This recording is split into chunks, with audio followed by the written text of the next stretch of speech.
Bonjour à tous, je suis le pasteur Marie-Hélène Moulin de l'église Ecclésia 21 à Nice. Je suis ravie de vous retrouver dans notre émission Eureka. D'ailleurs, je vous recommande de vous rendre sur notre site ek21.org ou de regarder notre chaîne YouTube parce qu'il y a beaucoup d'enseignements et je suis absolument persuadée que quelle que soit votre situation, vous trouverez des thèmes qui vous aideront, qui vous enseigneront, qui peut-être vous apporteront des idées nouvelles, qui vous libéreront. Mais en tout cas, notre chaîne est vraiment riche de thèmes qui sont tous applicables.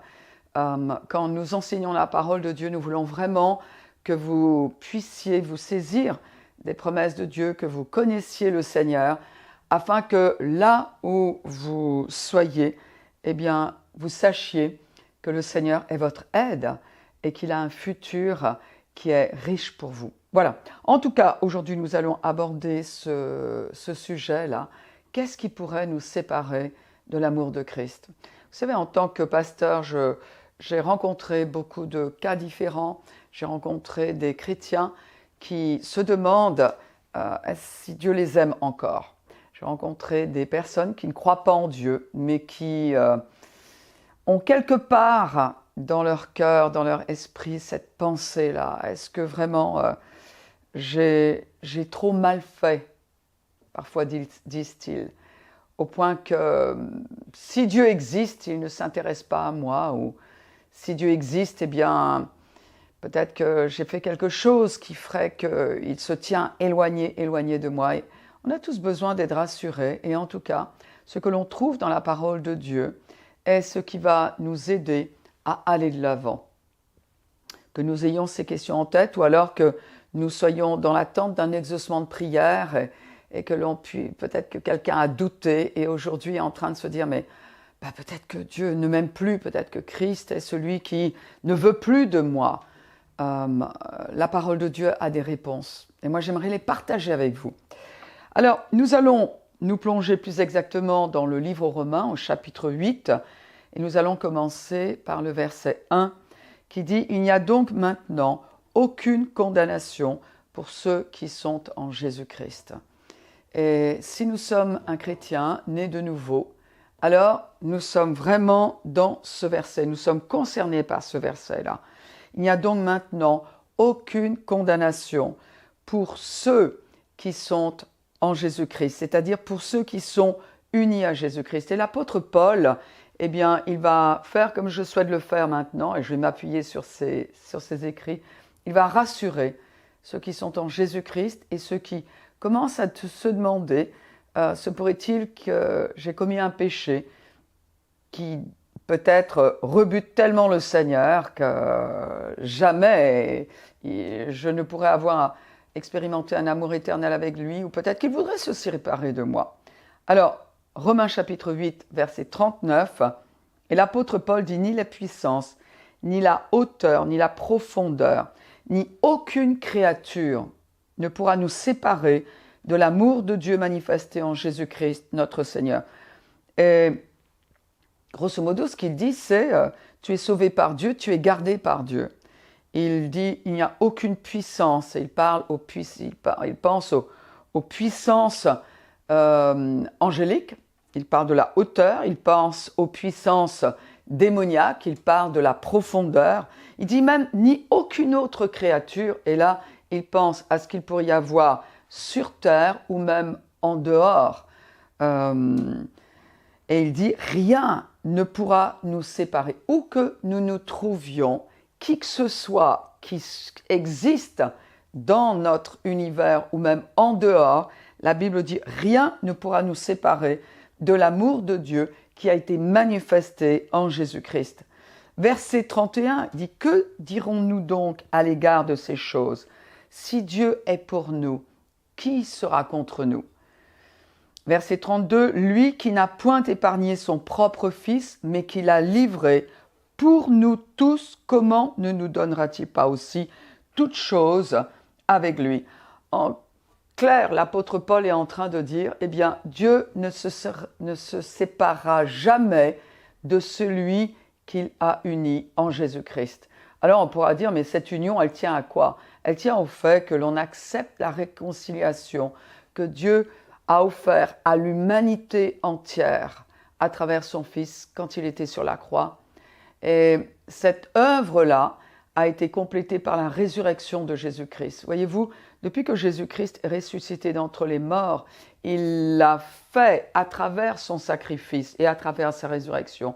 Il a payé pour nos péchés. Et le prix ayant satisfait le juste juge, l'éternel Dieu, eh bien Jésus est ressuscité d'entre les morts. Aujourd'hui, il est assis à la droite de Dieu. Donc, nous étions tous pécheurs, dit la parole de Dieu. Nous sommes tous nés dans le péché.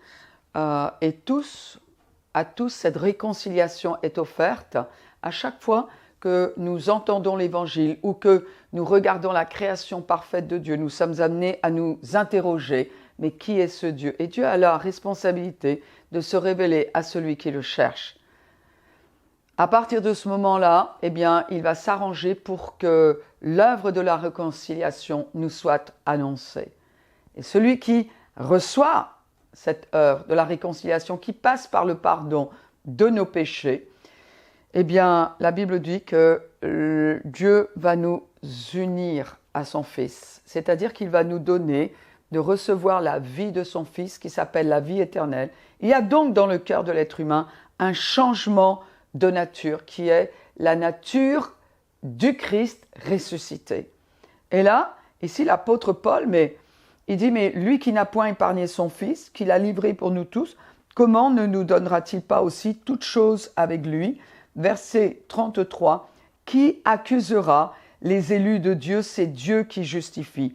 Eh bien, la réponse est au verset 32, ça n'est pas Dieu qui va nous accuser.